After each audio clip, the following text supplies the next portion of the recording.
নমস্কার বন্ধুরা, আমি সুতপা চলে এসেছি আজকে আমার ছাদ বাগানে আলু শাক কালেকশন করতে। দেখো, আলু শাক কিন্তু আমি আগে একবার খেয়েছিলাম। আলুর খোসায় যখন গেজিয়ে গেছিলো তখন খোসাগুলো কেটে কেটে বসিয়ে দিয়েছিলাম। ওই যে একবার কালেকশন করে খেয়েছি, এই দেখো। তারপরে দুটো ডাল ছেড়েছে, আবার এই যে কেটে দিলাম, আবার হয়তো বেরোবে। এবারে এরপরে কি করব, এই যে আর এরপরেই এর উপর দিয়ে না হালকা মাটি মাটি অথবা মানে ভুসভুসে যেটা কোকোপিট এই ধরনের কিছু একটা আমি চাপান হিসেবে দিয়ে দেবো। তাহলে দেখবে এর গোড়া দিয়ে না আবার বেশ সুন্দর আলু শাক আলু হবে। খুব বেশি না হলেও কম বেশি যাই হোক হয়ে যাবে। এই দেখো কত হয়েছে আমার আলু শাক। একদিনের প্রত্যেকটা গাছ থেকেই কিন্তু এই দেখো মেন গাছ কাটা ছিল, এখান থেকে খেয়েছি, আবার ছেড়েছে, আবার খাচ্ছি। এটারও এই দেখো মেন গাছ কাটা, এই দেখো এগুলো ছেড়েছে, এগুলো আজকে নিয়ে নেব,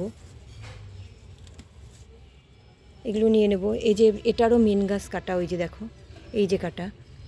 সব গাছেরই মেন গাছ কেটে ফেলেছি, কেটে খেয়ে নিয়েছি একদিন কেটে। আবার এই যে হয়েছে, আবার এগুলো আবার হবে। আমার আর বিভিন্ন গাছের গোড়া দিয়ে লাগিয়ে রেখেছি।